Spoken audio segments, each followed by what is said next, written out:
여러분들은 이제 애텀이라는 도구를 만나신 겁니다. 이 도구를 왜 만났냐면은 여러분들이 성공하기 위해서 애텀이라는 도구를 만나신 겁니다. 여러분들이 성공을 하지 못한다고 하면은 애텀이라는 도구는 어떻게 보면은 아무런 의미가 없습니다. 그리고 단순히 소비자로서 그냥 나는 좋은 물건 좀 싸게 쓰겠다. 어떻게 보면 그 이익은 그렇게 크지 않을 수도 있습니다. 생활비 좀 절감되는 정도, 또 제품에서 얻는 품질 만족하는 정도, 그런 정도를 가지고 이 소비자로서만 만족한다고 하면은 애터미가 여러분의 삶을 성공시키는 그런 도구로서의 역할은 못하는 겁니다. 여러분들이 성공을 하는 도구가 되려고 하면은 조건이 있습니다. 여러분들이 성공을 하겠다는 의지가 있어야 된다 하는 거예요. 그런데 많은 분들이 뭐 성공하고 싶지 않은 사람이 어디가 있어?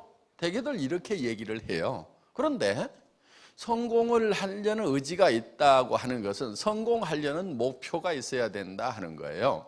그러니까 일이라는 것은 현재 있는 이 현실을 내가 생각하는 목표까지 끌어올리는 것, 이게 일이에요. 이 과정이 일이에요. 그러니까 현실이 그대로, 현상이 그대로 유지된다고 하면은 이거는 일을 한 겁니까? 안 한 겁니까? 안 한 거죠. 그러면은 여러분의 삶이라는 이 현실을 여러분들이 살고 싶은 삶으로, 현재 살고 있는 삶을 살고 싶은 삶으로 끌어올리는 것, 이게 여러분들이 해야 될 일이다 하는 거예요. 그러면은 뭐가 필요하냐면은 어떤 삶을 살 것인가 하는 것이 필요한 거예요. 어떤 삶을 살 것인가? 이 목표라는 것이 구체적으로 만들어져야, 그래야 그것이 달성이 됐는지 되지 않았는지 요거를 나중에 평가를 하고 판단을 할 수가 있다 하는 거예요. 그런데 대부분의 사람들은 어떻게 생각하냐면은 내가 살고 싶은 삶이라는 것을 내가 설정을 해놓고 현실을 거기까지 끌어올리는 이 일을 하는 것이 아니고 그냥 막연하게 지금 사는 삶 말고 다른 삶을 좀 살았으면 좋겠다, 이렇게들 되게 생각을 합니다. 예를 들면은 돈을 벌었으면 좋겠다는데 얼마를 버시겠습니까? 그러면은 뭐 돈이야 많을수록 좋지요. 되게 이렇게들 얘기를 하고 있다 이거예요. 어떤 집에 살고 싶으세요? 그러면 좋은 집이요, 큰 집이요, 되게 이렇게들 얘기를 하고 있어요.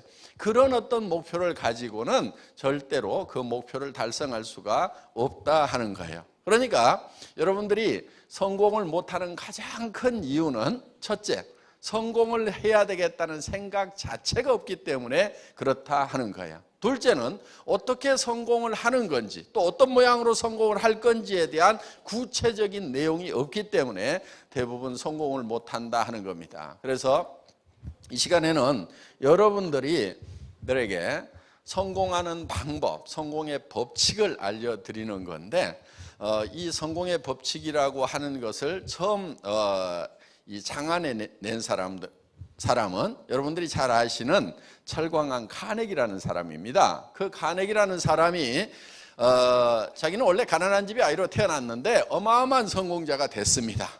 그런데 늙어서 내가 다시 가난한 집의 아이로 태어난다고 하면은 또 이렇게 성공을 할까? 아니면 우연히 성공을 했을까? 이렇게 생각을 해봤더니 자기는 10번을 가난한 집의 아이로 태어나더라도 반드시 10번 다 성공자가 될 수 있겠더라 하는 거예요. 그러면 다른 사람들은 왜 성공을 못하는가?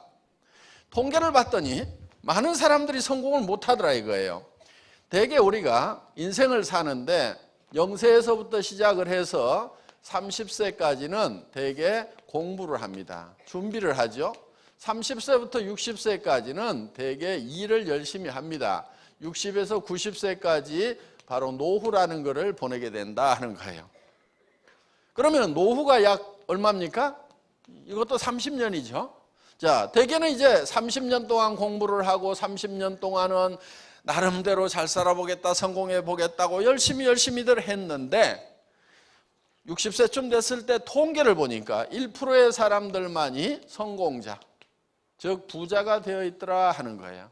4%의 사람은 경제 문제를 해결은 했더라 하는 거예요. 부자는 아니지만은 남에게 손 벌리지 않고 살 정도는 되어 있더라. 15%의 사람은 60세가 되기 전에 타계를 했고 10%의 사람은 하루벌이를 하고 있더라 하는 거예요. 그런데 나머지 70%의 사람은 어떤 상황에 놓여 있냐면은 일도 없고 돈도 없는 상태에서 대부분 노후를 맞이하게 되더라 하는 거예요. 이게 좀 오래전 통계이고 다른 나라 통계이다 보니까 수치적으로 정확하냐 하는 것은 두 번째 문제더라도 우리 사회 현상을 잘 반영해 주는 그런 데이터가 아닌가 이렇게 생각을 합니다. 그러면은 95%나 되는 사람들이 실질적으로 인생의 실패자가 되고 겨우 5%만이 겨우 성공을 했고 그중에서 진정한 성공자는 100에 1명밖에 성공을 못했다 하는 거예요. 자, 30년 동안 공부를 하고 30년 동안 열심히 일을 했는데 이런 결과가 나왔다고 하면은 문제는 여기서 인생이 또 끝나버리면은 뭐 실패를 했든 성공을 했든 그저 그렇다고 볼 수가 있는데 문제는 요 노후에 있다는 거예요. 돈도 없고 일도 없고 이 상태에서 노후 30년을 보낸다고 하면은 이것은 크나큰 재앙이 될 수가 있다 하는 거예요. 늙으면은 반드시 따라오는 게 있어요. 뭐가 따라오죠? 질병이라는 것이 따라온다 하는 거예요. 병든 몸을 가지고 돈도 없는 상태에서 살아가야 된다고 하면은 이거는 크나큰 재앙이다 하는 거예요. 그런데 요즘에 흉흉한 소문이 돌기 시작을 합니다. 120세까지 살지도 모른다고.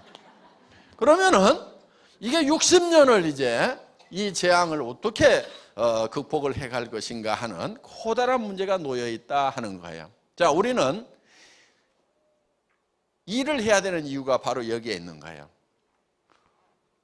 어떤 일이냐면은 내 현실이 내가 살고 있는 삶이 지금 노후 대책이 안 서는 삶이라고 하면은 지금 당장에 돈을 벌어서 생활비를 잘 벌고 있다 하더라도 그 삶은 실패한 삶이 된다 하는 거예요. 더더구나 노후 대책도 안 서 있는데 일자리도 지금 마땅한 일자리가 없다 그러면은 이거는 지금 큰일 난 겁니다. 큰일 난 거예요. 집안에 노인네 한 사람이 아프면은 그 노인네만 고통을 받는 것이 아니고 가족들이 다 고통을 받아요. 그리고 집안에 분란이 생깁니다. 자녀들끼리 누가 모시느냐, 병원비를 어떻게 되느냐, 생활비를 어떻게 되느냐를 가지고 자식들 간에 싸움박질이 벌어지고 여러 가지 문제가 생긴다는 거예요. 그러니까 우리 부모님들이 제일 바라는 게 뭐냐면은 자식들한테 부담을 주고 싶지 않다. 자식들한테 부담만 안 줬으면 좋겠다. 이런 생각들을 우리가 많이 하고 있다 하는 거예요. 자, 우리가 그러면은 인생 목표를 삼을 때는 어떻게 삼아야 되냐면은 단순히 부담 안 주는 정도로 삼는 게 아니고 자녀들한테 도움을 주는 그런 노후를 보낼 수 있다고 하면 얼마나 좋겠느냐 하는 거예요. 그래서 우리가 이렇게 많은 사람들이 나름대로는 열심히 공부하고 이렇게 열심히 일을 했음에도 불구하고 이런 참담한 결과가 나오는 이유가 무엇인가? 카네기는 그걸 살펴봤더니 그 이유를 안 거예요. 사람들이 어떻게 성공을 하는지 성공의 방법을 모르고 있더라 이거예요. 즉 성공의 법칙을 모르고 있더라 하는 거예요.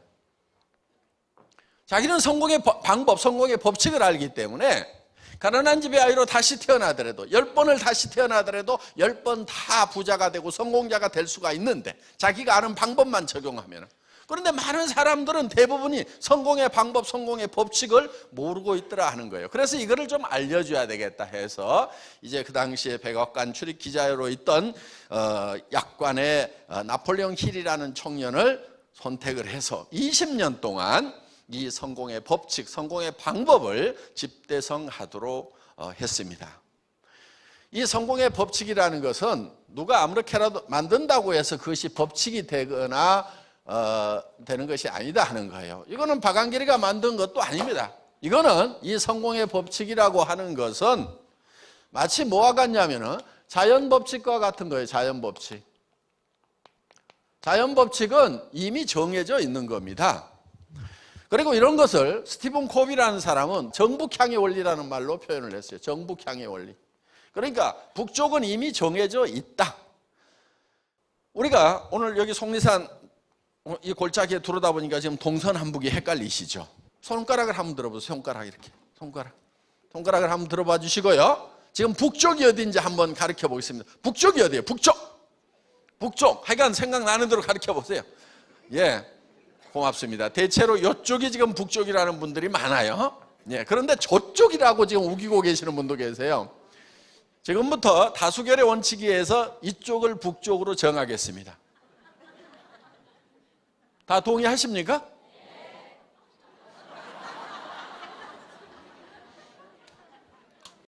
다 동의를 하더라도 우리가 인감도장 갖다가 다 도장을 찍어가지고 오늘부터 여기가 북쪽이라고 정하더라도 아닐 수도 있어요. 나침판을 딱 갖다 대봤더니 여기가 북쪽이에요. 그럼 이쪽으로 가야 북쪽이 나오는 거예요. 그러니까 북쪽은 이미 정해져 있는 거다. 그래서 그걸 정북향의 원리라는 말로 표현을 했는데 이거는 농장의 법칙과도 같은 거예요. 농장의 법칙은 자연 법칙대로 농사를 지어야만이 이 농사에 성공을 할 수가 있다 하는 거예요. 그래서 이 농장에서 농사를 짓는 법칙이 있듯이 인생 농사도 이 농장의 법칙대로 해야 된다 하는 거예요. 농장에서 농부가 맨 먼저 하는 게 뭐예요? 땅 사용. 어떤 사람은 씨앗을 준비한다, 땅을 산다, 농기구를 준비한다, 농기구를 살려면 농자금이 있어야 된다, 농기구만 있으면 뭐하냐, 인부가 있어야 된다, 여러 가지 얘기를 하는데 농부가 맨 먼저 하는 것은 무엇을 얼마만큼 거둘 것인가를 정하는 거예요. 그래야 논을 살지 밭을 살지 이게 결정이 돼요. 예를 들어서 쌀을 10가마 거둬야 되겠다고 하면은 논을 마련해야 되겠지만은 땅콩을 2가마 거둬야 되겠다고 하면은 그 땅콩 무엇을 거둘 것인가? 땅콩이라는 것을 거두겠다고 하면은 문온을 사가지고는 답이 없어요. 뭘 사야 되냐면 강가에 모래밭을 사야 되는 거예요. 그러니까 무엇을 거둘 것인가에 따라 가지고 논을 살 건지 모래밭을 살 건지가 결정이 되고 언제 심을 건지도 결정이 되고 얼마만큼 거둘 것이냐에 따라서 그 논의 넓이라든가 모래밭의 넓이가 결정이 된다 하는 거예요. 그래서 농부가 맨 먼저 하는 게 뭐라고요? 첫 번째, 무엇을 얼마만큼 거둘 것인가. 자, 첫 번째 하는 게 심을 것인가가 아니고 거둘 것부터 결정을 한다 하는 거예요. 그리고 이거를 두 번째 거기에 맞춰가지고 심고 세 번째 가꾸다 보면은 이제 가을거지에 내 머릿속에 얻고자 했던 것을 얻게 된다 하는 거예요. 자, 농사를 지으면서 농부가 머릿속에 무엇을 거둘 것인가가 정확하게 들어오지 않은 농부는 절대로 없어요. 반드시 농부는 머릿속에 먼저 그게 들어와요. 쌀 10가마만 10가마. 그러면 쌀 10가마에 따라서 논이 10마지기, 벽시는 예를 들어서 한 말, 이런 식으로 쌀 10가마에 따라서 이런 것을 다 결정하게 된다 하는 거예요. 고구마 2가마가 먼저 머릿속에 들어왔어. 거둘 거. 그게 목표예요. 그게 먼저 들어오면은 그 고구마를 언제 심을 건지, 고구마 밭은 어떻게 할 것인지, 넓이는 어떻게 할 것인지가 고구마 2가마라는 걸로 다 의사결정을 한다 이거예요. 그러니까 먼저 거두고자 하는 목표가 머릿속에 들어온 다음에 그 목표물을 가지고 의사결정을 한다 이거예요. 이것이 우리 인생에는 잘 적용이 안 되는데 일반 기업이라든가 국가 경영이라든가 이런 데는 아주 광범위하게 일반적으로 적용되는 거예요. 그거를 보통 목표관리 과정이라는 데서 배웁니다. 목표관리. 이게 MBO 과정하고 이런 게 있어요. 그런데 이 MBO 과정이라는 게 목표관리 과정이라고 하는데 실제로는 목표에 의한 관리예요. Management by Objectives니까 목표를 가지고 관리를 한다 이런 뜻이에요. 그러니까 목표가 먼저 들어오고 그 목표를 가지고 매니징을 해 나간다 하는 거예요. 그러면은 여러분들에게 목표가 먼저 들어와야 되는 거예요. 목표가. 그런데 목표가 들어오려고 하면은, 내 인생 목표가 들어오려고 하면은 내한테 필요한 것이 무엇인가, 내가 어떻게 살 것인가, 내가 어떤 모양으로 살 것인가, 이게 사실은 단순하지가 않고 상당히 복잡해요. 돈만 있다고 해서 다 인생이 성공했다고 볼 수가 없어요. 그러면은 돈만 있다고 해서 성공하는 것이 아니다 하는 거예요. 그럼 어떤 것들을 갖춰야 되는가? 이게 상당히 복잡해요. 왜 복잡한가 했더니 사람이 좀 복잡하게 만들어져 있어요. 사람이 어떻게 만들어져 있냐면, 사람은 몸이 있어요. 육이죠, 육. 요 육 있죠? 예. 근데 육만 있어요? 이 몸만 있어요? 그게 아니죠. 뭐가 있냐면 영이 있고 혼이 있어요. 보통 영혼 이렇게 붙여서 얘기하는데 이게 각각 다른 겁니다. 이 혼은 소울이고 영어로도 구별이 되죠. 영은 스피릿이고, 그 다음에 주변 환경으로 둘러싸여 있어요. 혼자 살아가는 게 아니라는 거죠. 그러면은 이 몸이라는 것이 있는데, 이 몸은 영과 혼이 사는 집이에요. 집. 그런데 이 육이 요구하는 바가 있고, 이 영이 요구하는 바가 있고, 혼이 요구하는 바가 있고, 주변 환경이 요구하는 바가 있어요. 그것을 우리가 다 이루어야만이 성공적인 삶이라고 볼 수가 있다 하는 거예요. 이 몸은 어떻게 보면 영과 혼이 사는 집이라고 볼 수가 있어요. 우리 자신의 본질은 아니에요, 이 육이라는 것은. 만약에 이 육이 우리 자신의 본질이라고 그러면은 저는 무조건 좋은 사람이에요. 왜? 괜찮게 생겼잖아요? 좋게 생겼잖아요? 그러니까 무조건 좋은 사람이에요. 그러니까 미녀고 잘생긴 사람은 무조건 좋은 사람이고, 못생긴 사람은 무조건 나쁜 사람, 이래야 되는 거예요. 그런데 절대로 그렇게 사람을 평가를 하지를 않아요. 왜? 이거는 그냥 우리가 사는 집이고, 그 안에 살고 있는 영과 혼이 제대로 되어 있어야 그 사람은 좋은 사람이다, 이렇게 되는 거예요. 자, 이게 집이에요, 집. 이게 초가지붕이죠. 그렇죠? 창문이 있어요. 지금 창밖으로들 내다보고 계시는 거예요. 여기 환기통이 있어요. 그래서 이제 맑은 공기가 들어가고 집안에 나쁜 공기가 다 밖으로 나옵니다. 이 환기통을요, 밑으로 이렇게 숙여가지고 비가 안 들어가도록 만들어 놓은 게 참 창조주께서 잘 만들어 놓으신 거예요. 요 식당 집집마다 있죠? 예. 요 길거리 저 골목에 소리 들어오라고 이 봉창을 하나 뚫어놨어요. 그래서 온 동네 소리가 집 안으로 다 들어옵니다. 이 집은 항상 온도 관리가 아주 일정하게 잘 되고 있어요. 이 보일러 펌프가 하나 있어가지고 온몸에다 온수 파이프를 돌려가지고 몸이 따뜻하게 이렇게 유지가 됩니다. 가끔 더운 물을 빼내고 나면은 부르르 떨어요. 왜? 온도 떨어졌다, 자동 온도 컨트롤러 운동해서 온도 올려라 해서 부르르 떠는 거예요. 집집마다 이 화장실들 다 있죠. 예. 이 집을 관리하는 두 관리인이 있어요. 요 손이 이 집을 관리하는 관리인이에요. 전도서에 보면은 나이를 먹으면은 집 지키는 자들이 똘 것이며, 이렇게 돼 있어요.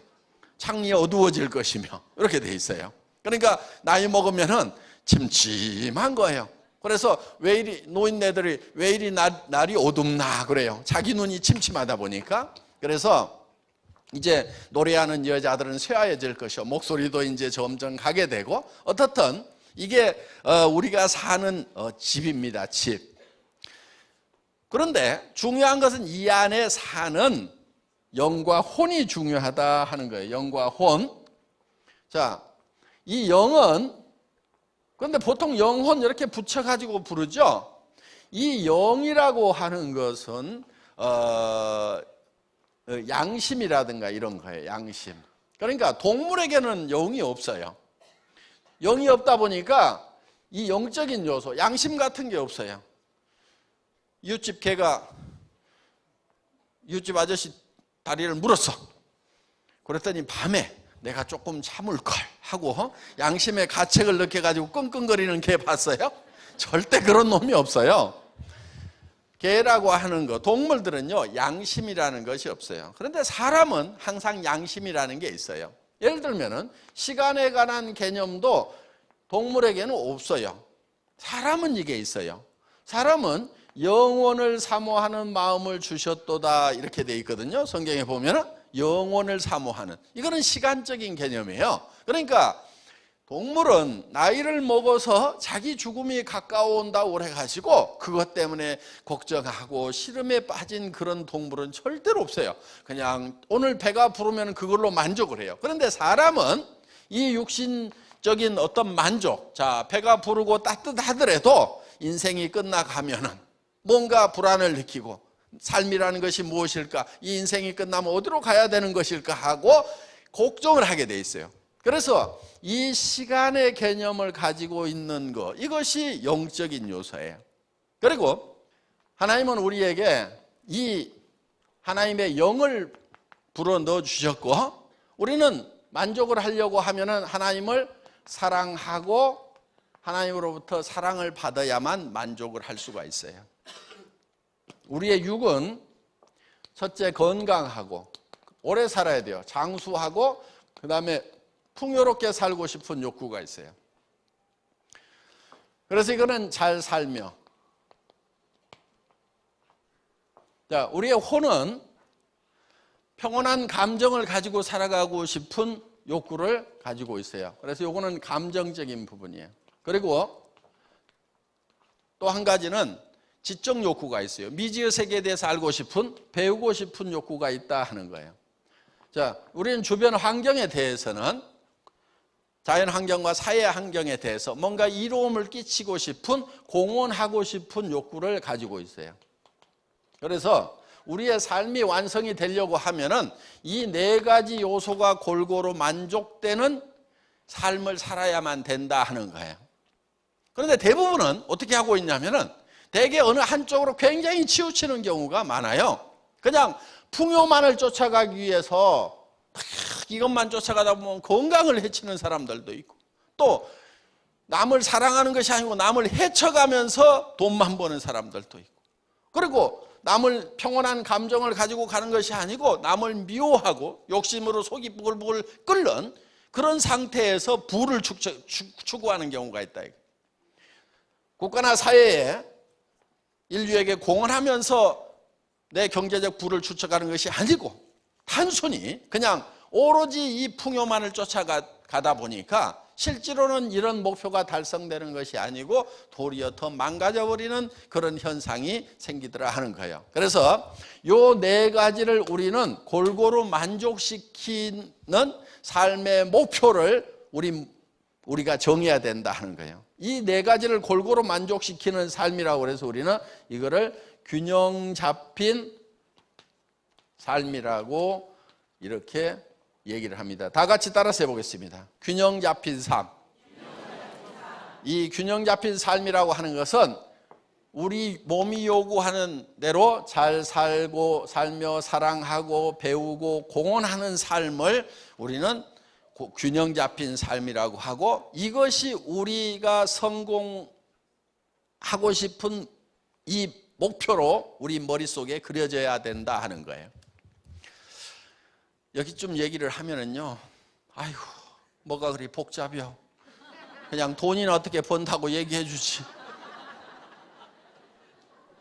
아이고 난 복잡한 거 싫어 그러면서 이제 머리를 서서히 닫으려고 하는 분들이 있어요. 그런데 복잡한 거를 싫어하는 분들의 대표적인 특징이 있어요. 되게 가난뱅이라는 거예요. 대개는 못 살아요. 왜? 단순한 데 있는 돈은요 다른 사람들이 다 가져가고 없어요. 그러니까 돈은 복잡한 데 있고요, 머리를 복잡한 데다가도 써야 되겠다고 작심을 하는 사람만이 부자가 되고 성공자가 되는 거예요. 그러니까 복잡한 얘기에 관심을 가지세요. 다시 머리문을 여세요. 지금 머리문이 닫혀가는 사람들이 많아. 아이고 알았어, 뭔 얘기인지 모르겠어.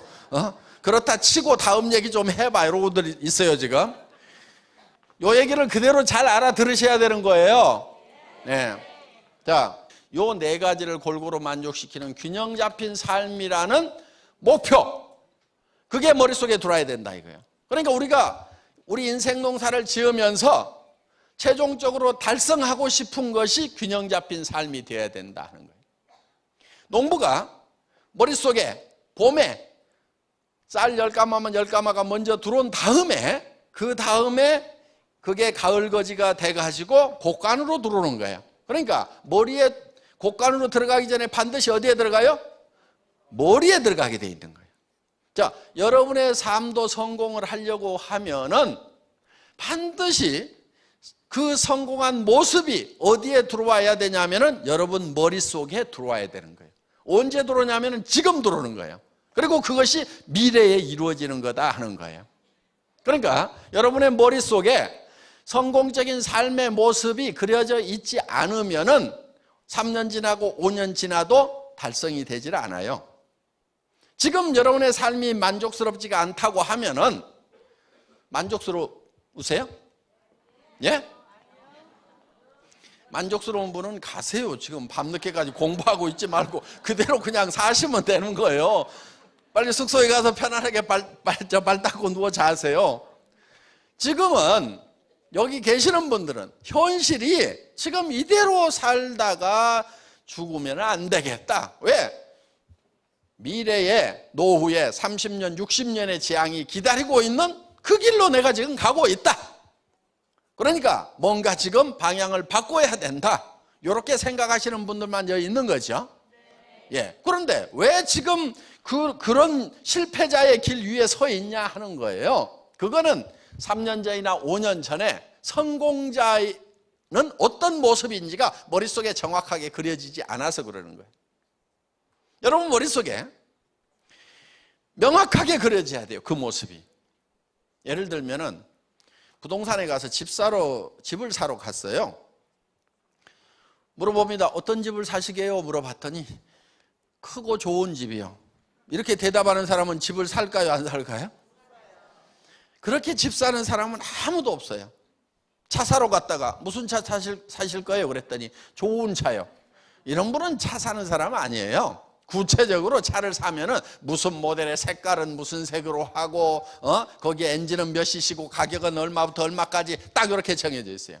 그리고 집을 사더라도 마찬가지예요. 구체적으로 방은 몇 개짜리고 아파트인지 빌라인지 단독주택인지 어느 지역인지 가격은 얼마에서 얼마까지 이런 것이 딱 정해져 가지고 머릿속에 그걸 그리고 가서 거기에 맞는 것을 찾도록 되어 있지, 머릿속에 아무것도 그려져 있지 않은 사람, 그려져 있더라도 좋은 집, 좋은 차 이렇게 그려져 있는 사람은 그건 절대로 차를 못 사는 사람이다 하는 거예요. 그럼 여러분의 삶 속에서 그야말로 좋은 집 하듯이 돈은 많았으면 좋겠고 삶은 편안했으면 좋겠고 근심 걱정 없었으면 좋겠고, 그럼 막연한 거 어떻게 하면 근심 걱정이 없는지, 어떻게 하면 편안한 건지, 돈을 얼마만큼 벌 건지. 돈은 많을수록 좋대. 많을수록 절대로 좋은 거 아니에요. 많을수록 좋은 게 아니에요. 왜? 여러분들이 벌어야 되는 거기 때문에. 누가 그냥 주는 게 아니고. 예를 들면은 이번에 농사 쌀 몇 가마 거둘 거예요 하고 어느 농부한테 물어봤더니 많을수록 좋죠. 그러면 쌀을 한 1000가마, 10,000가마 목표로 삼았어. 그러면 거기에 논 넓이하며 거기에 들어가는 벽시하며 그 10,000가마를 거두기 위해 가지고 자기가 농사해 가지고 짓다가 죽어버린다고. 그게 누가 갖다 주는 게 아니고 농사를 지어 가지고 그거를 얻으려고 하면은 내 체력을 가지고 내 노동력을 가지고는 10가마 정도까지는 해낼 수 있겠다. 아니야, 20가마는 꼭 해야 돼. 우리 가족들 먹고 살려고 하면은, 그러면은 자식들도 좀 가서 거들도록 하면 나는 20가마까지는 할 수 있어. 이렇게 갖고 결정을 하지. 쌀은 많을수록 좋아요. 그래가지고 한 10,000가마 걷어보자. 그래가지고 하면 죽어버린다니까, 일하다가. 그리고 밭 그냥 논 갈다가 여름 다 가버려. 가을 돼버려 그냥. 그 넓은 논 갈다가. 그럼 겨울에 얼어 죽어요. 배고파 죽어요. 그러니까 그렇게 농사 짓는 사람은 아무도 없어. 쌀 얼마나 거둘 거예요? 그랬더니 많을수록 좋죠. 한 10만 석 했으면 좋겠네요. 미친놈이지 그게. 그래도 지금도 돈은 많을수록 좋아요? 농부가 쌀을 많을수록 좋죠. 이런 얘기하고 내가 벌 돈이 많을수록 좋죠. 그 얘기하고 똑같은 거예요. 돈을 그럼 벌기만 하다가 죽을 거냐고. 꼭 필요한 돈이 얼마고. 집 넓을수록 좋죠. 넓을수록 좋기는 뭐가 좋아요? 넓은 집 한번 줘봐요. 살아볼래요? 한 10만 평 되는 데다가 방이 한 100개 있어. 하루 종일 청소만 해. 전기료는 한 달에 한 1억씩 나와. 방이 100개여 봐. 전기료 한 1억씩 나올 거 아니야. 그럼 이제 난방도 못해. 전기료 아까워가지고. 가스비 아까워서. 그럼 달달달달 떨고 살아야 돼. 그럼 집은 클수록 좋아요? 아무 생각이 없으니까 집은 클수록 좋지. 좋은 집, 큰 집. 적당히 해야 돼요. 적당히 해야 돼. 내가 집을 지어봤더니 너무 크게 지었어. 전기료가 200만 원씩 나와. 여러분 전기료 200만 원씩 나오는 집 한번 살아보실래요? 와가지고 돈 제대로 안 벌면은요 살지도 못해. 줘도 못 살아. 세금은 또 얼마나 많은데. 우리 어머니가 집 짓는다고 그랬더니 한마디만 하겠다. 집은 너무 크게 짓지 말아라. 그래가지고 노인네가 앉아가지고 무슨 집을 크게 지으란 말을 하시는 것. 그랬더니 딱 와서 보시더니 너무 크다. 네 배짱대로 지었구나. 그러고 내려가셨어요. 배짱대로 지었더니 전기료가 너무 많이 나와. 난방비도 많이 들어. 그러니까 너무 큰 집 줘도요 세금하고 이런 것 때문에 감당이 안 돼요. 한 달에 1,000만 원 있어야 집이 유지가 된다니까. 왜? 그 집을 내가 다 청소해야 돼요? 나 못해. 청소 나 쓰러져 죽어. 그러니까 청소할 사람 써야 될 거 아니에요. 그럼 그 인건비 나가. 그러면 집이 기본적으로 500이 들어가. 500이. 그래도 집 클수록 좋아요? 나 집 크게 졌다 지금 팔아버리고 싶은 생각이 굴뚝 같아 그냥. 그리고 집이 너무 크니까요 아주 불편한 게 많아요. 3층까지 오르락내리락 하려고 그러면 다리 빠져 죽겠어 그냥. 적당히 해야 돼요. 적당히 해야 돼. 그래서 무조건 막 큰 거 좋은 거 이렇게 하지 말아라 이거예요. 정확한 규모를 정해가지고 내한테 딱 맞는 그런 집, 그런 차 이렇게 돼야 되는 거예요. 그러니까 머릿속에 딱 정해야 된단 말이에요. 구체적으로. 그런데 이 네 가지가 사실은 각각 떨어져 있는 것이 아니고 다 이렇게 엉켜 있어요. 자, 우리의 육이 있죠. 육은 잘 살며, 그렇죠? 건강하고 오래 살며 풍요롭게 살고 싶은 욕구가 있다 이거. 이게 반드시 만족이 돼야 되는 거예요. 그리고 우리의 영은 사랑하고 사랑받고 싶은 욕구가 있어요. 그리고 영원히 살고 싶고 양심에 따라서 살고 싶은 욕구를 가지고 있어요. 이것이 충족되지 않으면은 결국은 사람은 죽을 때 한이 맺혀요. 돈은 모았는데 남을 속여 먹고 막 이렇게만 산 사람은요 죽을 때 양심의 가책 때문에요 괴로워하게 돼 있어요. 그리고 우리는 영원히 살고 싶은 욕구를 가지고 있어요. 영원히 살아야 돼요. 그런데 이거는요 애터미에서 못 줘요. 애터미에서 못 주고, 그러니까 로얄 마스터들도요 결국은 다 죽어요. 애터미 로얄 마스터 된다고 안 죽는 게 아니고 혼이 있어요. 혼은 배우고 그 다음에 주변 환경에 대해서는 공헌하는. 이게 각각 다 이렇게 하나로 얽혀 있어요. 만약에 이게 떨어져 있으면요 잘 살면 뭐해? 이렇게 되는 거예요. 잘 살면 뭐해? 이렇게 돼요. 혼자 있으면은 아유 그작저작 있다가 죽지 뭐 이렇게 되는 거예요. 그러니까 잘 사는 것도 귀찮아져요. 그런데 사랑하는 사람이 있기 때문에 우리는 반드시 잘 살아야 되는 거예요. 내가 가난하니까 내 아내가 가난해. 아내의 애처로운 모습을 보고 내가 정말 어떻게든 부자가 돼가지고 돈 걱정은 좀 안 하도록 해줘야 되겠다. 돈 당신 오늘 쓰고 싶은 대로 써. 이런 얘기 좀 해주면 좋지 않아요? 어떻든 자, 지금 집사람하고 좀 살 때 여보 돈 걱정하지 않도록 해줄게 이렇게 좀 해주면은 여성분들 어때요? 그런 남편이 있으면은 좋잖아요. 오늘 뭐 당신 사고 싶은 거 다 사 그러면서 자 카드 여기 있어 하고 좀 주면은 얼마나 좋냐 이거야. 그런데 데려다가 현모 양처라고 그래가지고 밥하고 빨래하고 청소하고 이것만 주구장창 시키고 있지. 남자분들 자기 부인에게요 밥하고 빨래하고 청소하고 요 3가지 좀 시키지 않겠다고 착심을 좀 하세요.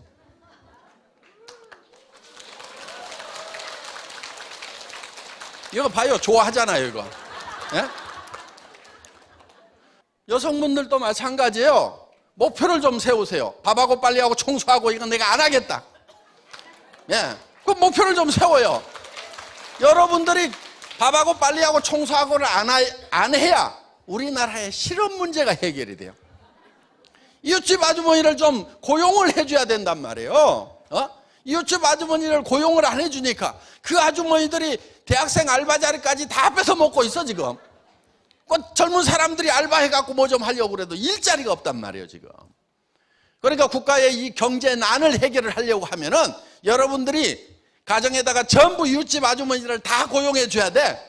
그래야 국가 경제가 발전이 되는 거예요. 그럼 여러분들은 뭐 하느냐? 여러분들은 애터미 사업을 하면 될 거 아니냐 이거예요. 그래서 정말 사랑하는 사람을 위해서 우리가 잘 살아야 돼요. 우리 애들 다 기가 빠져가지고 있잖아요. 요즘 젊은 애들 기계가 없어 기계가. 우리는 어렸을 때 그래도 뭐가 되겠다 하고 뭐 했는데 요즘 저기 뭐야 무슨 뭐 대통령 되겠다 뭐 되겠다 그러면 친구들이 미쳤냐 그래요. 그렇게 꿈을 가진 애들이 없어. 무슨 애국자가 되겠다고 그러면 그 꿈을 가진 애들이 없어요 요즘에. 대부분 왜? 그냥 하루 먹고 살고 어떻게든 뭐 좋은 직장 잡아가지고 좀 월급쟁이로서 300만 원 700만 원 버는 자리 없는 거 하고 거기에만 눈을 부라리고 있다고. 여러분 300만 원에서 700만 원 버는 이런 자리 좀 제발 가지 마세요. 이런 자리 이거 인생 망하는 자리예요 이게. 300에서 700 벌면은 인생 성공자가 돼요? 지금 성공자가 된다는 표정이야. 우리 아들도 거기라도 갔으면 좋겠는데 이러고 있어. 이거 인생 망치는 거예요. 300 이하로 벌면은 애들 가르치지도 못하고 700 벌어봐야 여기까지 벌어봐야 사실은 노후 대책 안 서요. 애들 가르치고 뭐 하고 나면 노후 대책 서요 안 서요? 안 서. 60살 70살 되면요 이 인생 꽝이에요 이거. 절대로 이런 데 가면 안 돼. 그런데 여기에 똑똑하고 잘난 애들은 또 일이 다 몰리네. 그래서 여기가 레드오션이에요. 피바다예요 피바다. 이런 데로 가면 안 돼요. 어디로 가야 되냐면은 한 3천에서 7천 버는 데로 가야 돼. 그걸 노리는 애들이 없어가지고 그런 일은요 널널해요. 애터미는 그렇게 보는 자리인데 널널하잖아요 지금. 정말 잘 살아야 돼요. 사랑하는 사람 때문이라도. 저도요 정말 아내를 사랑해서 결혼을 했어요. 제가 1년을 꼬박 쫓아다녔거든요. 그런데 제가 17년 동안 월급쟁이 하다가 나와가지고 월급쟁이는 답이 없다. 그래서 개인 사업을 해야 되겠다 해가지고 인터넷 백화점 사업을 했어요. IamKorea.com이라고. 그런데 시대를 너무 앞서가다 보니까 아줌마분들 손가락이 안 움직이고 이게 일반화되지가 않아가지고 쫄딱 망했어요. 경영자가 망하다 보면 이제 깊은 병에 드는 수가 생기고 그래서 당뇨도 심해지고 간경화까지 오고 그리고 이제 살림 다 날라가고 집 날라가고 차 날라가고 그래가지고 월세 50만 원짜리 월세방에 가가지고 이제 할 수 없이 살게 된 거예요. 애들이 학교를 다니니까 집사람이 이제 벌러 나간 거예요. 50대 여자가 어디 갑자기 나가면은요 120에서 150 딱 정해져 있더라고. 그 이상 벌기 힘들어요. 그런 자리가 없어요. 150만 원 벌어가지고 와가지고 50만 원 월세 내고 그리고 이제 100만 원 가지고 뭐 식비하고 애들 이렇게 가지고 사는 거예요. 정말 어려웠어요. 저는 간경화가 심해가지고 친구인 의사가 조금 더 살라고 그러면 움직이지 말아라. 야 아직 애들 있는데 어떻게 안 움직여. 야, 돈 못 버는 아빠라도 없는 것보다는 있는 게 나아. 움직이지 마. 친구가 이렇게 얘기를 하더라고. 그래서 이제 일도 못 하고 이제 조심스럽게 이제 가망가망 살아가야 되다 보니까 정말 집사람이 벌어오는 그 150만 원 가지고 한 달을 때우는데, 어느 날 집에 들어갔더니 집이 너무 추운 거예요. 그래서 집사람 보고, 아이, 왜 이렇게 집이 추워? 좀 가스 좀 팍팍 대. 돈 없을 때는 돈 아껴봐야 소용없어. 있는 대로 다 써. 속이 상하겠어요, 안 상하겠어요? 그랬더니 누구는 추운 줄 모르는 줄 아세요? 하고 새초롬하게 얘기하더라고. 나도 춥지만은 당신이 안 벌어오니까 나도 떨고 있는데 돈 좀 벌어오지. 돈도 못 벌어오면서 뭐 큰 소리만 치냐고. 그러다 보니까 티시락 어느 날이요, 그런 세월이 한 3년 가니까 어느 날 우리 집사람이, 여보, 애들 졸업만 하면은 우리 헤어집시다 그러더라고. 근데 우리 집사람은요, 빈말을 안 하는 사람이에요. 하면 한다는 사람이거든요. 그 얘기를 딱 듣는 순간에요, 제 다리가 풀려가지고 털썩 주저앉았어요. 주저앉아가지고 우리 집사람 다리를 끌어안고요, 제가 엉엉 울었어요. 여보, 가지마. 내가 지금 보낼 수가 없다. 당신 지금 가면은 집도 없지, 노후대책 자금도 없지, 아무것도 없는데 가가지고 어떡하려고 그러냐고. 여보, 내가 돈 벌어가지고 집도 사주고 노후대책 자금도 통장에다 넣어줄 때까지라도 기다려. 지금 가서 어떡하려고 그래 하면서 엉엉 우는 거예요. 그랬더니 이렇게 쳐다보더니, 아이고, 어느 천년에요 그러더라고. 지금은 집도 사주고 따로 통장에다가 평생 먹을 만큼, 요거는 묻지 말고 써. 당신 마음대로 쓰는 거야. 나는 있는지 없는지도 몰라 하는 돈을 넣어줬어요. 그런데 이제 간다는 말을 안 해요. 정말 사랑하는 사람도 경제 문제에 부딪히게 되니까 그 사랑도 깨지더라 하는 거예요. 그래서 정말 사랑하는 사람을 위해서라도 반드시 잘 살아야 되는 거예요. 저도요, 정말 절망 속에 정말 갇혀 있었어요. 몸이 아프니까 움직이지도 못하죠. 거기에다가 집은 빚쟁이가 와가지고 회사 마지막 정리하면서 직원들 월급 주고 뭐 하려고 사채를 좀 썼더니 그게 다 못 갚고 한 8천만 원 정도가 남았어요. 사채업자들 보통 깡다구 아니죠? 집에 와서 눕는 거예요. 3년 싸웠어, 3년. 지쳐가지고 주저앉더라고, 지가 지쳐가지고. 그런데 그렇게 세월을 보내다 보니까 참 힘든 세월을 이렇게 이제 보냈는데, 이 사랑도 무너지더라 하는 거예요.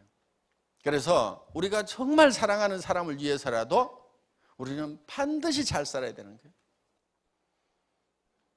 지금은요, 저희 집사람하고 정말 사랑이 회복돼 가지고요, 집에 가면 거의 붙어 있어요.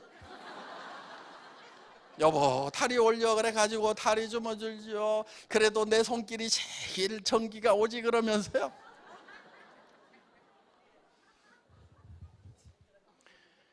그런데 부부가 살면서 그냥 사는 사람들 있죠. 그냥 사는 사람들.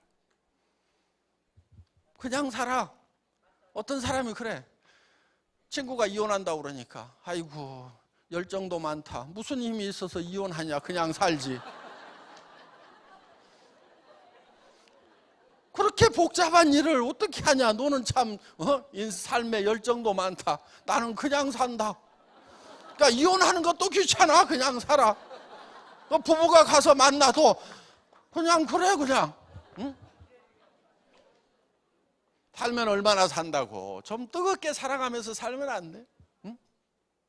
저는 그래요. 우리 집사람 이렇게 쳐다보면서, 아이고, 보고 있어도 그립다.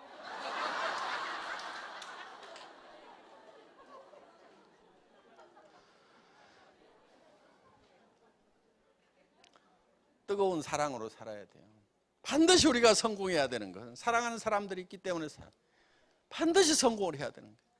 우리 자녀들을 위해서도, 우리 부모님들 정말 우리가 성공하기를 바라고,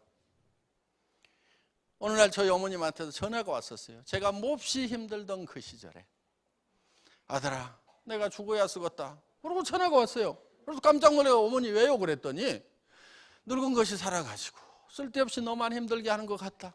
내가 죽어야 쓰겄다 그랬어요. 어머니 왜 그러세요? 무슨 얘기 들었어요? 그랬더니 사연을 들어보니까 이제 제가요 항상 생활비를 얼마를 보냈어요. 그러다가 이제 제가 어려워지니까 생활비를 못 보내게 됐어요. 그러면은 다른 형제간들이 도와줘가지고 뭐 사실 수는 있는데, 그런데 어머니는 제가 안 보내면은 저 둘째 아들이 웬만하면은 보낼 건데 아주 죽게 된 모양이구나. 그래가지고 당신 생활비 때문에 걱정하는 것이 아니고 둘째 아들이 오죽 어려우면은 내한테 돈을 안 보낼까 큰일 났다 그러고 아들 걱정해 그냥 자지러지셔. 그러니까 제가 얼마라도 구해가지고라도 어렵지만은 또 얼마라도 보내. 그러면 요놈이 아주 죽게 되지는 않은 모양이구나. 그래도 숨은 쉬는 모양이라 그러고 안심을 하셔. 그래서 이제 그렇게 이제 보내드리는데 다른 형제간을 통해서 좀 갖다 드리라고 그랬더니 또 아들 효자라고 어머니 위로한답시고 둘째 가요 이렇게 어려운데도 어머니한테 이렇게 줬어요. 그 얘기를 들으니까 어머니는 더 억장이 무너지시는 거예요. 그래가지고 이제 그 전화를 하셨어요. 그래서 제가 어머니한테 이렇게 얘기를 했어요. 어머니 제가 다시 재기를 해야 되는데요, 다시 일어나야 되는데요, 내가 다시 일어서면은 제일 기뻐하실 분이 어머니 맞죠? 그랬더니 아이고 맞지, 내가 어떻게든 네가 잘 되는 꼴을 보고 죽어야 되겠다 그러시면서 네가 다시 잘 된다 그러면 내가 춤이라도 추겠다 그러는 거예요. 그래서 제가 어머니가 제가 다시 재기하면 어머니가 제일 좋아하실 분인데 어머니가 살아 계셔야 내가 지금 이 어려운 고비를 딛고 일어서서 어떻게든 힘을 낼 거 아닙니까? 그런데 내가 다시 일어서도 좋아해 줄 사람이 아무도 없다고 생각하면은 내가 이 고비를 어떻게 넘기겠어요? 그러니까 어머니가 꼭 살아계셔서 제가 잘 되는 걸 보셔야 됩니다. 그랬더니 아이고 그렇게 해야지 우리 둘째 아들은 말도 잘이요. 그래가지고 지금까지 잘 살아 계세요. 예. 그러니까 항상 자기로부터 가까운 데서부터 돕는 일을 해나가야 된다 하는 거예요. 가까운 이웃부터 도와나가야 되고, 더 가까운 것은 내 가족, 남편은 아내를 먼저 도와야 돼요. 아내 고생시키는 남자는 남자가 아니에요. 그거는. 그러니까 작심을 해야 돼. 절대로 아내를 고생시키지 않겠다. 작심을 좀 할 필요가 있어요. 목표를 세울 필요가 있어요. 다른 집들도 다 그렇게 하더라. 다 그렇게 해도 내 집에 내 아내만은 그렇게 안 시키겠다는 작심이 필요하단 말이에요. 그래서 먼저 가까운 아내부터 도와야 되고, 부모, 자식 이렇게, 그 다음에 형제간, 사촌, 그러면서 친척들, 그 다음에 가까운 친구들, 그 다음에 지역사회, 그 다음에 국가, 인류를 위해서 그 범위를 점점 넓혀가야 된다 하는 거예요. 그거를 일 삼아서 해야 됩니다. 구제하고 남을 돕는 일을 일 삼아서 해야 돼요. 자기 기분을 위해서 하면은 그건 올바른 구제가 아니라고 저는 생각을 해요. 팍 뿌리고 자기 기분에 자기 기마이 이런 것 때문에 하는 거, 그거는 도리어요 남을 망칠 수가 있어요. 받고도 자존심 상하게 할 수가 있고 기분 나쁘게 할 수가 있고, 또 어떤 사람은요 의타심이 생겨가지고 아예 뻗어버려. 그런 경우도 있어요. 인생을 더 망쳐버리는 수도 있다 이게요. 그러니까 그런 것들을 차근차근 잘 해나가야 되는데, 앞으로 좀 더 열심히 체계적으로 하려고 지금 연구팀을 만들었고 복지재단을 만들어서 직접적으로 좀 하려고 생각을 해요.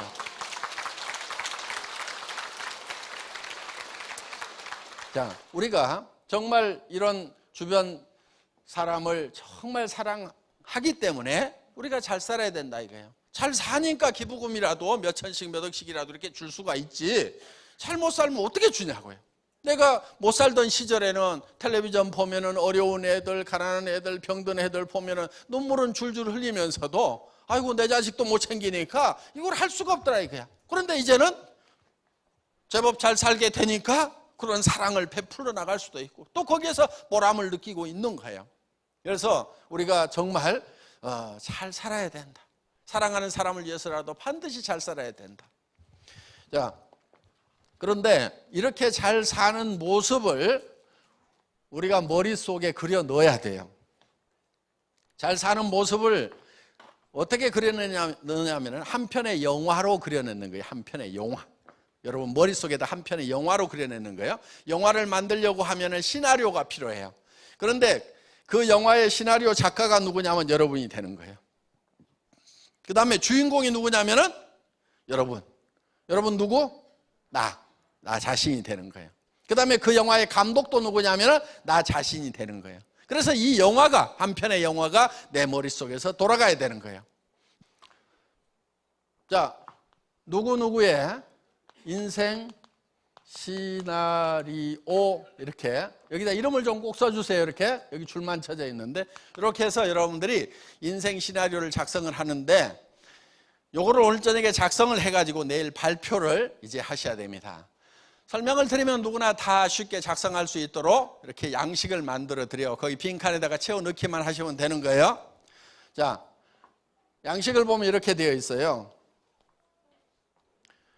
여기 이렇게 항목들이 이렇게 쭉 있는데 아까 우리가 6이 있고 0이 있고 혼이 있고 그 다음에 주변 환경으로 둘러싸여 있다. 그런데 6이 요구하는 것은 잘 살며, 0은 사랑하고, 그 다음에 혼은 배우고, 주변 환경에 대해서는 공헌하는 삶, 공헌하는 삶을 살아야 된다. 이런 삶을 무슨 삶이라고요?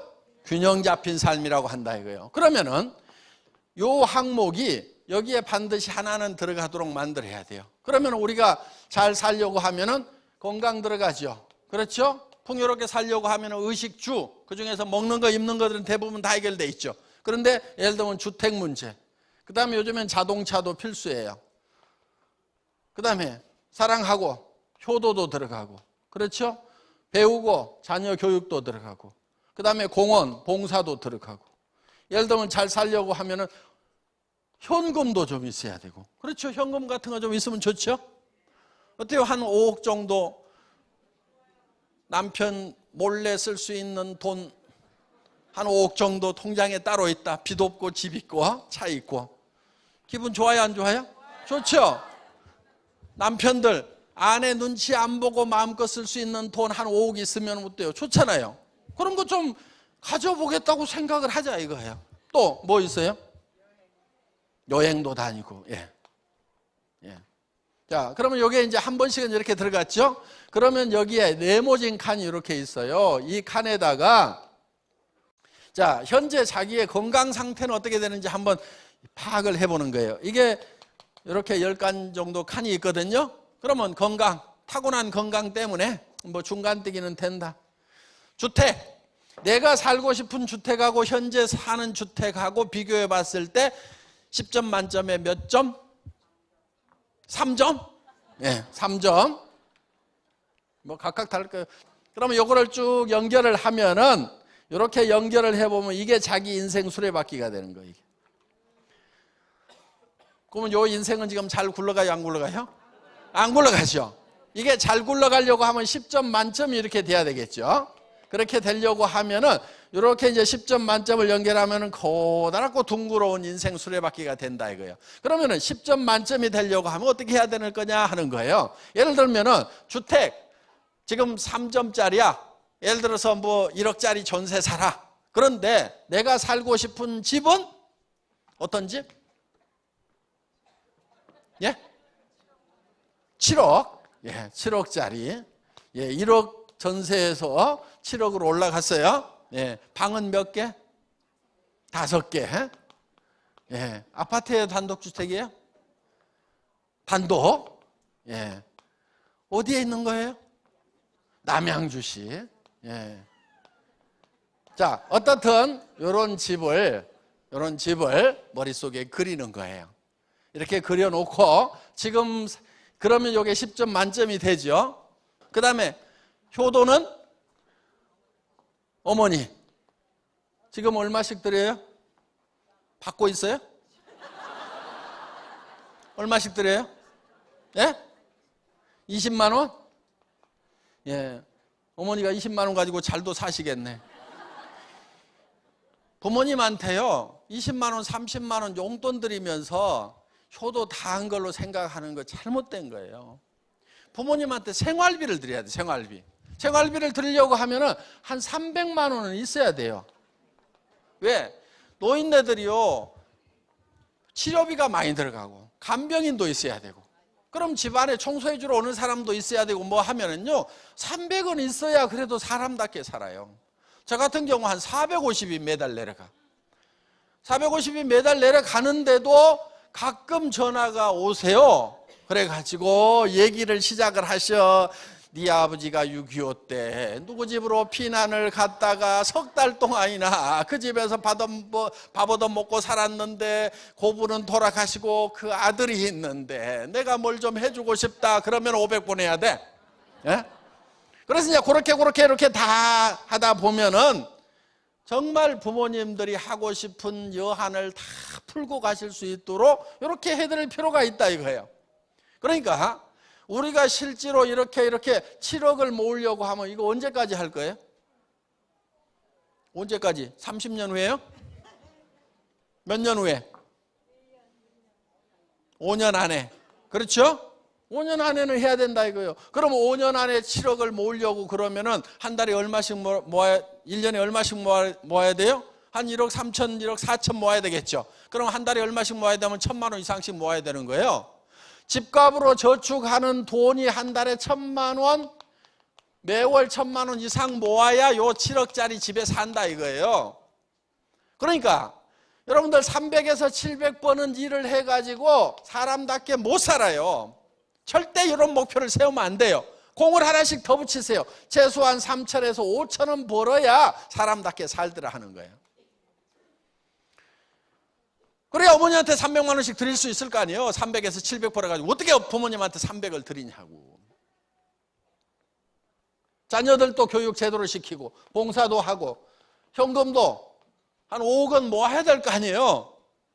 불안해서 어떻게 살아. 석 달만 돈 안 들어오면 꼴까닥 죽는 사람들 많아. 그러면서도 산다고 생각하면서 대책을 안 세워. 큰일 났다고 생각하고 한 3년 5년은 놀아도 집안 살림이 끄떡 없을 정도의 돈은 좀 가지고 있어야 좀 여유가 있을 거 아니냐 이거예요. 그래야 스트레스 안 받고 사는 거예요 좀. 그런데 이렇게 얘기를 하면은 아이고 나는 평생에도 500도 못 벌어봤는데 말이 5천이지 어떻게 번다냐 이런 분들이 많아요. 그런데 돈을 잘 몰라서 그래요.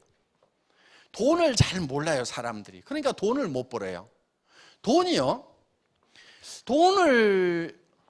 돈에 대해서 오해를 참 많이 하고 있는데 그 이유를 좀 알아봤더니 이 돈을 번 사람들이요 돈에 대해서 잘 알려주질 않아. 자기들은 알아요. 자기들은. 왜 안 알려주는가 했더니 부자들이 겁내는 게 하나 있어요. 그게 뭐냐면은 세상의 모든 사람이 부자 되는 것이 부자한테는 제일 겁나는 일이에요. 모든 사람이 다 부자 되면은 자기 집에 청소해 주러 올 사람이 있을까요? 없을까요? 없어. 자기가 그 큰 집 다 청소해야 돼. 자기 일을 도와줄 사람이 없어. 나는 부자고 다른 사람이 가난해야 싸게 갔다가 일을 시킬 수가 있는데 세상 사람들이 다 부자 되면 부자들은 큰일 나는 거예요. 그러니까 부자 되는 노하우, 돈에 대해서 안 가르쳐줘. 근데 저만 착한 부자라 제가 오늘 돈에 대해서 좀 설명을 드리려고 그래요. 좀 가르쳐 드리려고 그래요. 여러분들이 잘 못 알고 있는 것들. 예를 들면 이런 거예요. 돈이라는 것은 많이 벌수록 힘들다. 되게 그렇게 생각하죠? 그렇죠? 아니 500만 원 버는 것보다 5천만 원 버는 것은 훨씬 힘들 거다 이렇게 생각을 해요. 그런데 실제로는 돈은 많이 벌수록 쉬워요. 자, 한 달에 100만 원 받는 사람이 있어요? 한 달에 1,000만 원 받는 사람이 있어요? 한 달에 1억 버는 사람이 있어요? 누가 제일 힘들게 돈 벌고 있게요? 잘 아시네? 돈을 적게 버는 사람이 제일 힘들게 벌고 있어요. 실제로 1억 버는 사람이 100만 원 버는 사람보다 100배는 힘들게 일을 하고 있어야 되는데 실제로는 그렇지가 않아요. 한 달에 그런데 1억 버는 사람 있어요, 없어요? 있어요. 더 버는 사람도 있어요. 그런데 돈을 많이 버는 사람은 세상에 놀린 게 돈이더라, 돈은 재미로 번다, 이런 사람들이 있는가 하면은 돈을 적게 버는 사람일수록 힘들게 벌고 있어. 그러면 돈을 적게 벌어야 되겠어요, 많이 벌어야 되겠어요? 많이 벌어야 돼요. 많이 버는 게 더 쉬워요. 그거는 돈을 많이 벌고 있는 사람한테 물어보면 알아. 그러니까 다들 어떻게 하느냐, 많이 버는 것이 힘든다고 생각하니까 적게 벌려고만 하고, 적게 버는 그 일자리는 박이 터지게 경쟁이 치열하다고. 그러니까 거기서 박 터져. 그래서 피바다예요. 그래서 그걸 레드오션이라고 그래요. 그럼 어디로 가야 되느냐, 푸른 바다로 가야 돼. 블루오션 전략. 그게 많이 벌기 전략이에요. 또 이런 경우가 있어요. 수입과 지출이 있으면은 수입이 지출보다는 많아야 된다. 되게 그렇게 알고 있죠? 예. 수입에 맞춰서 지출을 하는 것이 아니에요. 여러분, 가계부 좀 쓰지 마세요. 가계부는 부자가 쓸까요? 가난한 사람이 쓸까요? 가난한 사람이 다 가계부 쓰고요. 가계부 쓰는 사람들 중에는 가난한 사람이 많아요. 부자들은요, 되게 가계부 안 써요. 제가 아는 부자치고 가계부 쓰는 사람을 못 봤어. 저도 안 써. 저도 안 써요. 그냥 대충 살아. 대충 쓰고 살아요.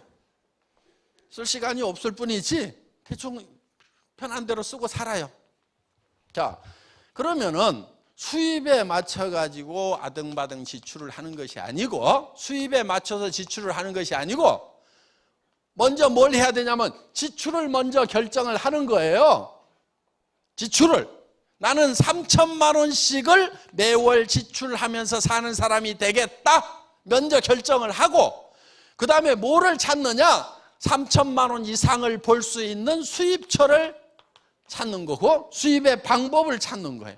이런 사람이 부자가 되는 거예요. 그리고 여러분들이 오늘 뭘 먼저 하셔야 되냐면은 지출을 얼마씩 하는 삶을 살 것인가를 먼저 결정을 하고, 그 다음에 그 돈을 벌 수 있는 일을 결정을 해야 돼요. 그런데 여기 오신 분들은 굉장히 쉬워요. 자, 지출을 많이 해야 되겠다, 지출을 많이 하면서 사는 사람다운 삶을 살겠다, 이것도 오늘 배우셨고, 돈을 많이 버는 방법 뭐 하면 돼요? 애터미 사업하면 돼요. 방법 다른 데서 안 찾아도 돼요. 애터미를 통해 가지고 몇 천만 원씩 버는 사람들이 생겼어요, 안 생겼어요? 생겼어요. 많이 생겼어요. 어떤 사람들은 그래요. 아이고 200만 명이나 된다고 그러는데 그중에서 고견 나왔어, 이러는 사람들이 있어요. 200만 명 중에서 그 숫자가 나온 게 아니에요. 200만 회원 중에는요, 대부분이 사업할 생각, 돈 벌 생각 없고 그냥 싸고 좋으니까 쓰는 사람들이 대부분이야. 돈 벌겠다고 작심하고 나온 사람은 몇만 명밖에 안 돼요. 그것도 인원이 어떻게 늘어났느냐, 이렇게 늘어났어. 그러면 지금 예를 들어 가지고 뭐 2억 이상을 벌고 월 1억, 연간 2억에서 1억, 2억을 버는 사람, 억대 소득자가 있어. 그러면은 지금 현재 몇만 명 중에서 이 몇 억을 버는 사람들이 지금 뭐 1억 이상 버는 사람은 한 120, 30명 되고 2억 이상 버는 사람은 한 약 40명 정도가 되는데, 이 사람들이 지금 요 몇만 명 중에서 나왔느냐? 그렇지 않아요. 대개 3년에서 5년이 걸렸어. 그럼 어디서 나왔어요? 초창기에 요 몇 사람 안 될 때 여기서 나온 거예요, 지금. 그럼 이 사람들은 어디가 있느냐? 이 사람들은 월 몇천이 아니고 몇백에 가 있겠죠? 그럼 요때쯤 가면 이 사람들이 요 숫자가 확 또 늘어날 거라고요. 그 다음에 한 3년이 지나면 이 사람들이 또 이제는 수백 명이 아니고 수천 명의 성공자들이 나올 거라고. 지금 이 사람들이 3년, 5년 후에는 어떻게 될 것 같아요? 지금 몇만 명이 나서는데 여기는 몇십 명밖에 안 됐어요. 여기는 몇십 명이 나와서 이렇게 성공자가 나왔다고 하면은 지금 몇만 명이 사업을 하겠다고 달라들면은 3년, 5년 후에는 1억 이상 버는 사람들이 몇만 명이 된단 말이에요. 그래도 몇백 명밖에 안 되네, 에헤, 그러고 있을 거예요? 지금 이 몇만 명은요, 나중에 돈을 버는 몇만 명이 된단 말이에요. 그 중에 끼어야 되는 거예요. 그 중에. 어려워요? 쉬워요? 굉장히 쉬운 거예요. 여러분들은 부자가 되려고 하면은 먼저 지출부터 결정을 해야 돼요.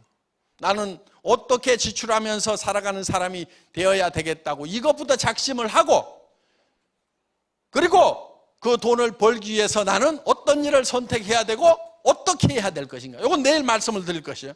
겁니다. 내일 어떻게 일을 해야 될 것, 애터미 사업을 어떻게 진행시켜야 될 건지는 내일 주로 말씀을 드릴 건데, 일단 여러분들은 나는 최소한 3천에서 5천만 원을 매달 지출하면서 살아가는 사람이 되겠다. 그리고 집 하나 7억짜리 사는데도 한 달에 1,000만 원 이상을 모아야 5년 안에 7억짜리를 산단 말이에요. 그런데 문제가 뭐냐? 지금 애터미 회원들이 거의 대반이 다 50세대란 얘기예요. 50세대. 그러면은 50이고 60대고 그러면은 여기서 20년 만에 집 사면은 사자마자 어떻게 되냔 말이에요. 그러니까 빨리 사야 돼. 빨리 사봐야 이거 좀 살아보다 갈 거 아니냐 이거예요. 그러니까 제대로 부자가 되려고 하면은요, 굉장히 많은 돈을 벌어야 되는 거예요. 여러분들, 그리고 돈이 벌릴 때는요, 정신없이 벌려요. 여기도 왕년에 돈 좀 벌어보신 분들이 있죠. 돈 벌릴 때 어떻게 벌립니까? 정신없이 들었죠? 웬일인가 싶고 그렇게 버는 거예요. 깨작깨작 버는 게 아니에요. 그래서 돈을 제대로 쓰면서 살겠다고 작심을 해야 되는 거예요. 그리고 그렇게 사는 사람으로서의 생각을 완전히 머릿속에 굳혀야 돼요. 그러면은 인생 시나리오를 여러분들이 만들어서 그거를 내일 발표를 할 겁니다. 선배들이 작성했던 것을 한번 보도록 하겠습니다. 적는 요령 첫째, 이거 잊어버리지 마세요. 구체적으로 적는다. 다 같이 따라서 해보겠습니다. 구체적으로. 두 번째, 금액을 환산을 해야 돼요. 금액. 다 따라해보겠습니다. 금액. 그 다음에 세 번째가 기한을 정해야 돼요. 기한. 다 같이 따라서 해보겠습니다. 기한. 요 세 가지를 반드시 정해야 돼요. 그러니까 자동차를 사게 되면은 무슨 모델, 가격은 얼마, 금액 얼마 나오죠? 그 다음에 기한은 언제까지? 5년 안에. 이런 식으로 쓰지 마세요. 내년에도 5년 안, 그 다음에도 5년 안, 5년이 지났는데도 또 5년 안에 하면 된다 이거예요. 그건 약속을 안 지키는 사람들이에요. 그러니까 2017년 12월 이런 식으로 딱 적으란 말이에요. 이렇게 구체적으로 날짜를 꽉 박아야 돼요. 그리고 가능하면은 머릿속에 명료하게, 정확하게 머릿속에 구상을 해야 돼요. 자, 우리 머릿속에 무엇을 생각하느냐 하는 것이 대단히 중요하다는 거예요. 그런데 사람들은 머릿속에 이거를 명확하게 정하고 그거를 굳게 지키고 가야 되는데, 이런 게 있어. 나는 서민적인 게 좋아. 그런 사람은 어떤 사람이냐면요, 화살을 턱 쏴. 화살을 쏴놓고 가가지고 쫓아가서 얼른 관역을 그려 거기다가. 그리고 맞췄다 이러는 사람들, 이런 바보들이 있어요. 그러니까 원래 삶의 목표가 서민이 아니었는데 살다 보니까 서민이 되다 보니까 거기다 관역 그려놓고 나는 원래 서민이 목표였거든. 서민 같은 거 하지 마세요. 서민 같은 거 하지 말고 귀족처럼 살아요. 부자처럼 살아요. 그리고 서민들 도와주면서 살아라 이거예요. 서민들 외면하고 서민들하고 원수지고 살아라는 얘기가 아니고 서민들 도와주고 서민들을 품고 살아라 이거예요. 베풀면서 살면 될 거 아니냐 이거예요. 그래서 먼저 관역을 그려요. 나는 부자가 되겠다. 한 달에 5천만 원을 버는 5천댁이 되겠다. 그래놓고 화살을 쏘다 보면 여기도 맞고 저기도 맞고 하다가 보면 여기 맞는 수가 생긴단 말이에요. 관역을 그려놔야 맞을 거 아니냐 이거예요. 그리고 우리 머릿속에 내가 살고 싶은 이 영화가 확실하게 머릿속에서 명료하게 돌아가야 돼요. 여러분들 여기 오시면 매달 쓰셔야 돼요. 이제 12페이지로 되어 있는 책자를 드리니까 12번을 계속 쓰셔야 돼요. 그러면서 이 머릿속에 정말 내가 에쿠스를 타고 다니고 7억짜리 집에 살고 어려운 친척들을 도와주고 어려운 친구들도 도와주고 내 부모도 잘 모시고 하는 그런 삶, 정말 친척들로부터 도움을 받고 사는 그런 삶을 살겠다. 그러니까 부자는요, 조카 결혼식 하면은 돈 없는 조카는 내가 시집을 보내야 돼. 돈 없는 조카가 있으면 내가 공부를 시킬 정도가 돼야 부자가 된단 말이에요. 그럼 조카, 자, 어려운 조카가 있어. 부모를 일찍 잃은 조카가 있어. 그럼 여러분들은 그 결혼식 때 어떻게 하냐 이거예요. 축의금 어떻게 내요?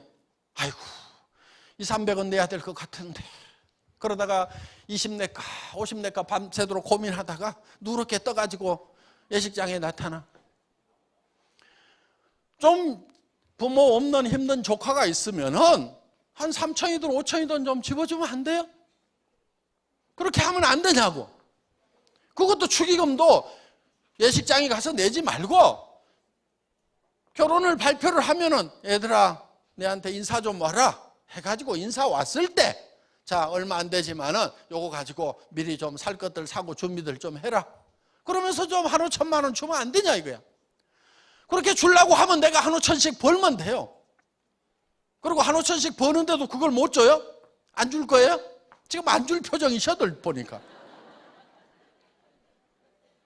그렇게 좀 주면은 집안이 다 화목해져요. 응? 형제간들 집 사는데 좀 보태주고, 그렇게 하면은 그 부모님이 보시기에 얼마나 좋으냐 이거예요. 집안에 형제간에 잘 안 만나는 경우 있어요. 대개 돈 빌려가지고 안 갚으면 그렇거든요. 도리어 돈 빌려가지고 안 갚는 형제간한테 요즘 어려운 거 없냐고 돈 좀 더 보내줘. 그리고 전에 건 잊어버리라고 그래. 그러면은 사이 나빠질 이유가 없어요. 형제간들끼리도 서로 좀 그렇게 화목하게 지내면 안 되냐 이거예요. 그래서 그렇게 사는 삶의 모습, 정말 주변 친척들이나 친구들한테도 존경받고 정말 감사하다는 얘기를 들으면서 그렇게 살아가는 삶의 모습을 내 머릿속에 확실하고 완벽하게 그려내야 된다 이거예요. 그게 그려지면은 여러분들의 표정이 달라지고 여러분들의 말투가 달라지고 여러분들이 가서 얘기하는 투도 달라요. 예를 들면 그런 것이 안 그려지는 사람은 아이고 내가 사업하는 건 아니고 친구가 한다는데 도와주려고 그러는데 화장품 하나 괜찮은 것 같으니까 이따위로 얘기하고 자빠졌단 말이에요. 그러니까 될 일도 안 돼. 친구한테 가서 얘기를 하더라도 야 친구야 나 좀 빨리 만나라. 기가 막힌 일이 생겼다. 내가 너한테 한 달에 5천만 원 벌 수 있는 그런 일자리를 지금 내가 알려주겠다. 나도 그 일자리를 찾았는데 너하고 같이 하고 싶으니까 나 좀 빨리 만나. 빨리 안 오면 영자한테 연락한다. 이렇게 해가지고 태도가 좀 달라야 되는 거예요. 야, 나 따라 나서 어디 가는데? 속리산. 왜 가는데? 아무 말 하지 말고 따라와. 따라와서 보면 알아. 이렇게 좀 당당하게 얘기를 하면 될 거 아니냐 이거예요. 그렇게 얘기를 할 정도가 돼야 사람들이 확 좀 딸려오는 거예요. 여러분 마음속에 진짜 한 달에 5천만 원씩을 버는 그런 삶을 살겠다. 나는 그런 삶을 살 수 있다는 것이 머릿속에 확실하게 그려져야만이 여러분들이 그런 일을 해낼 수가 있단 말이에요. 우리 로얄 클럽에 오신 분들은 다 그렇게 해서 오신 분들이에요. 물론 처음부터 그게 그려졌던 건 아니지만은 김성일 로얄 마스터 같은 경우는 300만 원만 벌었으면 좋겠다고 그래갖고라도 시작을 했어요. 뭔가 머릿속에 얼마를 벌겠다는 것이 구체적으로 그려져야 된다 이게. 300만 원 목표를 했다가 그러고 나서는 지금은 한 달에 5천만 원 이상을 버는 그런 성공자가 됐다 하는 거예요. 삶이 완전히 달라지는 거예요. 그래서 여러분 머릿속에 지금 현실이 들어있는 것이 아니고 내가 가고 싶은 그 목표, 사람답게 사는 그것이 머릿속에서 뱅뱅 돌고 있어야 돼. 명료하게 돌아야 돼. 제가 벤츠를 타고 있어요, 벤츠. 그런데 월급쟁이 할 때는 소나타를 타고 다녔어요. 한 15년 전에. 그때 소나타를 타고 다닐 때 내가 이 사업을 해서 돈을 벌어야 되겠다고 했을 때 머릿속에 그려놓은 것이 벤츠였어요. 그런데 어느 날 자다가 그 벤츠가 너무 보고 싶은 거야. 잃어버린 첫사랑처럼. 잠이 안 와. 그래서 자다가 일어나가지고 12시가 넘었는데 그 벤츠를 파는 가게 쇼윈도우에 가가지고 이렇게 보고 이렇게, 그래서 다시 그거를 눈에다 담고 머릿속에 다시 명료하게 담고 와가지고 그렇게 해서 행복하게 잠이 들었던 그 시절이 있어요. 그런데 어느 날 이 벤츠 문을 턱 닫는데, 벤츠는요, 소나타는 텅 하고 닫히는데요, 벤츠는 쪽 하고 닫혀요. 닫히는 소리가 달라. 그런데 어느 날 벤츠 문을 닫았는데 텅 그러는 거야. 그런데 저는 벤츠에 타고 있다고 생각하고 문을 닫았는데 아직 소나타더라고. 그러니까 사는 거를 꿈속에 사는 거예요. 여러분들, 우리 애터미의 사원이 있어요. 사람을 소중히 여긴다, 생각을 경영한다, 믿음에 굳게 선다, 겸손히 섬긴다. 사람을 소중히 여긴다고 하는 것은 사람을 수단으로 삼지 않고 목적으로 삼는다. 사람이 소중한 거예요. 절대 수단으로 이용하겠다는 생각을 하면 안 되고 사람을 목적으로 해야 되는 거예요.